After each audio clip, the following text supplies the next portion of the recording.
So all throughout my teenage years, throughout the entire week of school, from Monday to Friday, I wouldn't be thinking about schoolwork. I wouldn't be thinking about homework, the lesson, anything like this. It all felt like it was leading up to this one point every single week. And that was a Friday evening. Because on a Friday evening, that was when me and my friends would play online games after school. Sounds a little bit geeky, I know, but these are some of the times that I cherished the most looking back on my youth. The laughs that we would have, the energy that we would have in these like PlayStation party calls, playing these multiplayer games, Rainbow Six Siege, Fortnite, games like that. These are some of the most fun times I've ever had. And it was like an ideal version of me would come out on those calls. The most fun version of my personality. Usually I'm very introverted. In school, people know me as this quiet guy who never says anything. On these calls, I'd just be screaming down the entire room. My mum would be coming in and checking on me, like, why are you making so much noise? And I wasn't self-conscious about it whatsoever, because I was just having that much fun. The jokes that we would make, that I would make, even if they were the most childish things ever, like so dumb and like just so unintelligent, we would all act like they were the funniest things in the world. Like I've never laughed that much in my life. But there was one very specific scenario that used to really frustrate me, that used to make me feel like there's something wrong with me. Something that I still occasionally encounter now, maybe albeit in different situations, but maybe once in a while. My little PlayStation group, someone would invite like a mutual friend to the party. It wasn't every week, but occasionally someone else would join in. Someone who I didn't know very well. And we could have been playing before that, and it would have been the same thing, being loud, being really energetic, laughing. But as soon as this new person joined, it was like you could have flipped a switch. Suddenly I'm right back to my most quiet, reserved, insecure self, the person that most people know me for being in school. This person might be okay. I don't know them that well. I don't know them well enough to make that judgment yet. But just them being there seemed to change everything for me. It's like suddenly I have a whole different personality, and I don't like who that is. This person is super unsure of themselves. They can't think of anything to say. They freeze up and just feel generally uncomfortable, where they'd been having so much fun before and everything felt natural. When I did try and talk, it always felt a little bit forced and like, this is not something I'd usually say. Why am I saying this? Or I'm trying too hard to be funny. And when that failed, I would just kind of just be there in silence. And the worst part of this is, I remember the first time I got called out for this, because again, this would happen to me in other situations. I remember being in like an Instagram group chat with a bunch of, these were like different friends. And I remember I'd been like I was like typing in all caps or something. I don't know why I was doing that. And someone said like, you know, you'll never like this in real life. Like you always act so different on the Instagram DM. I remember saying something at the time like, what are you talking about? But those words just cut me extremely deep. Because for the first time I realized, okay, this is something which is not just visible to me. Like other people can see this change or difference in my personality. And yeah, just the frustration that would cause me. Like, why can I not be? Why do I have to be known as just this introverted, kind of weird guy? Why can't people see this fun side of my personality? Why can I never bring him out when I need to? So we're going to talk about why this is, why it feels like you have different personalities around different people. To some extent, this is always going to be normal. You are gonna maybe behave a little bit differently with one friend group or group of people than you will with like your most inner trusted group. That's somewhat normal, but for me it was like I didn't like how this ideal version of me, I could never bring him out when I wanted to, or he was only there about 10% of the time. Because the first thing I'm going to tell you is that version of you, when you're around your most trusted friends, that is the real you. The version of you which is quiet and awkward and uncertain, that is not the real you. That is you when you are in survival mode. So what is survival mode? Survival mode is when you can sense, or your nervous system can sense, some kind of danger or threat in your environment.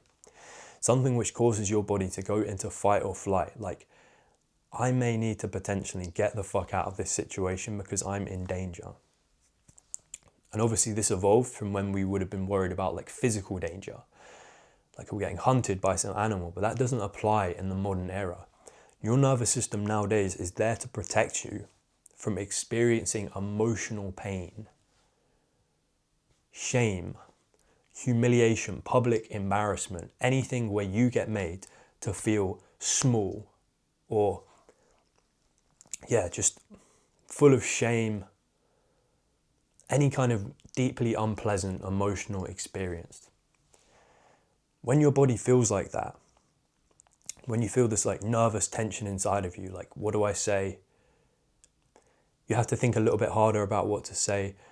You're filtering yourself, you're not making the same jokes or acting in the same way that you would around your closest friends. It's because you're in survival mode. It's because usually this new person entering your vicinity represents some kind of danger to you.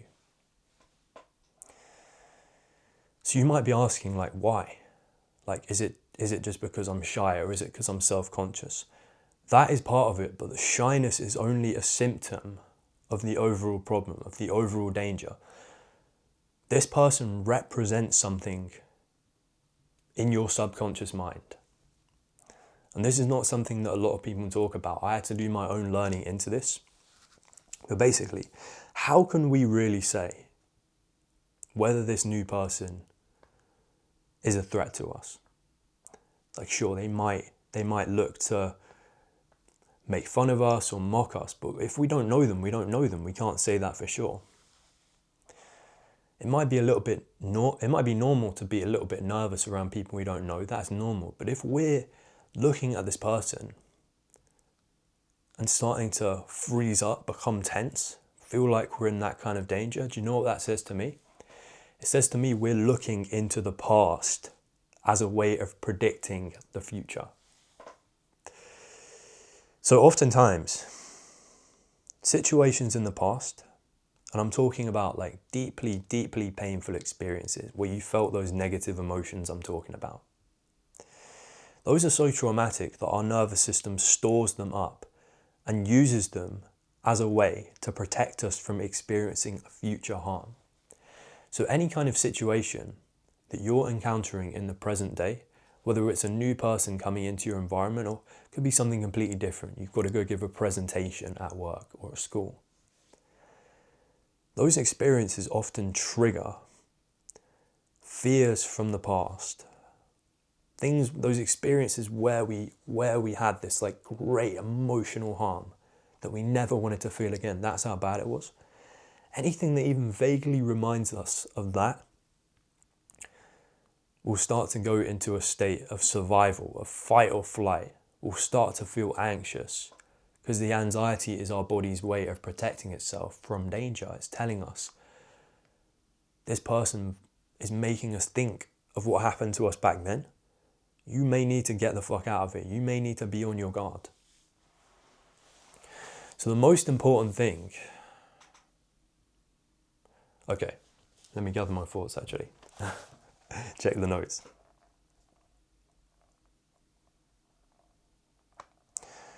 Yeah, so the most important thing you need to keep in mind around this new person, it's not a case of like you care too much or you're trying to impress them. It's less about making them try and like you, and it's more about avoiding pain because this person represents some kind of threat to us.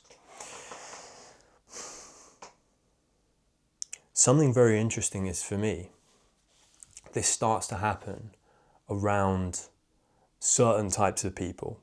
So people who are very loud, people who are very dominant, people who, they walk into a room, they're very comfortable being loud, taking up space.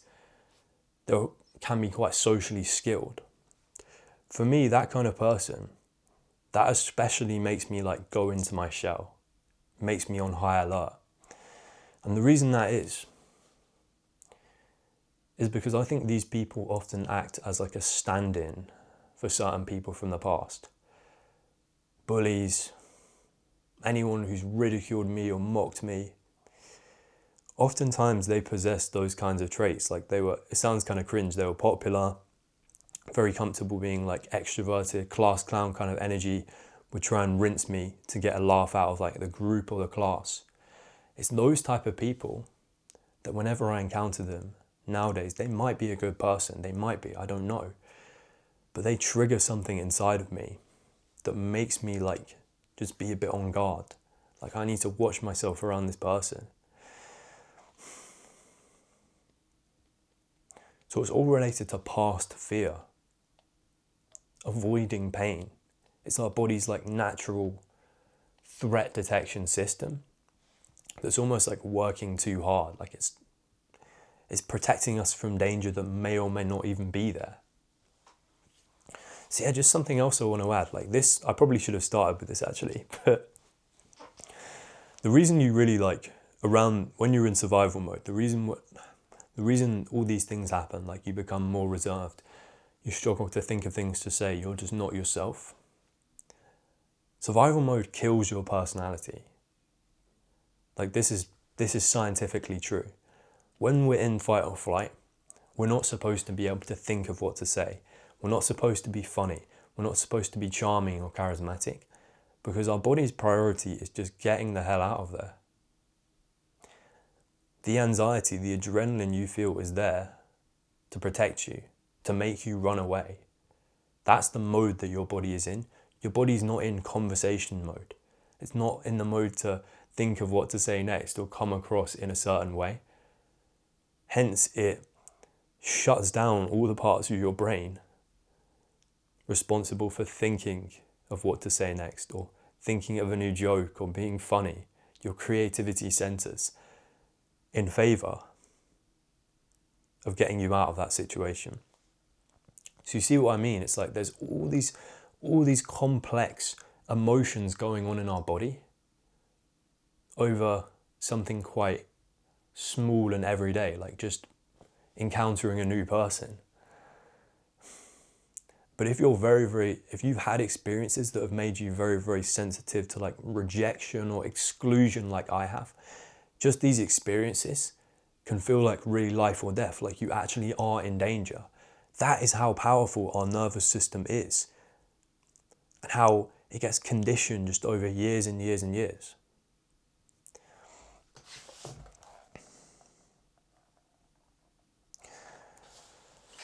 So I don't want to make this video sound depressing, because I don't mean this as a depressing video. I actually find this knowing this makes me quite optimistic about the future, because first of all, I have reassurance that like fundamentally I'm not an awkward person, or I'm not a shy person. It's just me being in survival mode. Like I know for certain that when I'm with my closest friends, the people I trust, that's who I am. That's the real me, and I like who I am. And also that most times this is happening to me. Most times I'm in survival mode. I don't really have a reason to. It's not necessarily a problem you can use logic to get your way out of, but I know most times I'm just reacting to the past. This present situation I'm in right now, I'm likely not in any danger. And just being aware of that, just keeping that in mind, like sometimes I've occasionally been a bit too harsh on people because I've been like, okay, who's this new person? Am I safer around them? Oftentimes they're just fucking calm, they're a good person, but my brain is kind of deluding me into thinking they're going to cause me some kind of harm. So I feel like I'm quicker to let my guard down around people now. I'm more warm and open. I'm more willing to receive certain types of energy. And that makes me a better person to be around with. It makes it easier to make friends. It's brought so much into my life, just this awareness of the nervous system and old fear. So rather than thinking of any kind of solution to this right now, that's what I want you to take away from this video. Be aware of what your patterns are. You don't have to know exactly what they are. The way our nervous system stores emotional memories is not the same way our brain stores memories. It's more like patterns of negative experiences. But even just having a faint idea of where this might come from, what fear we're reacting to, that can help you look at the present day, your current set of circumstances with like a new type of clarity. Like, this is what's going on. Hope you got some value out of this. See you in the next one.